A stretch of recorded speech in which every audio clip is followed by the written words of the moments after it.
Welcome back to 20 Car. The 2026 Nissan Maxima glides in like a velvet blade from Japan.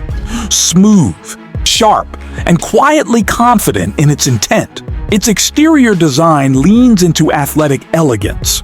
A low coupe-like roofline, bold V-motion grille, and razor-thin LED headlights that shimmer like city lights after rain. This is a sedan that refuses to fade into traffic. Inside, the Maxima feels crafted rather than assembled. A sweeping digital dashboard, layered materials, and ambient lighting transform the cabin into a refined cockpit. Nissan's latest driver assist suite works invisibly, while premium audio and intuitive controls keep the experience human, not cold. Power is expected from a refined, turbocharged V6 producing around 350 horsepower, sending the Maxima from 0 to 100 km/h in roughly 5.6 seconds.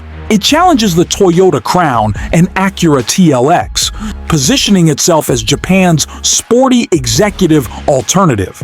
Pricing remains competitive, though insurance and long-term depreciation are realities of the segment. On the road, the Maxima feels balanced and composed, soaking up miles with confidence. Enthusiasts may crave more edge, but comfort and character dominate.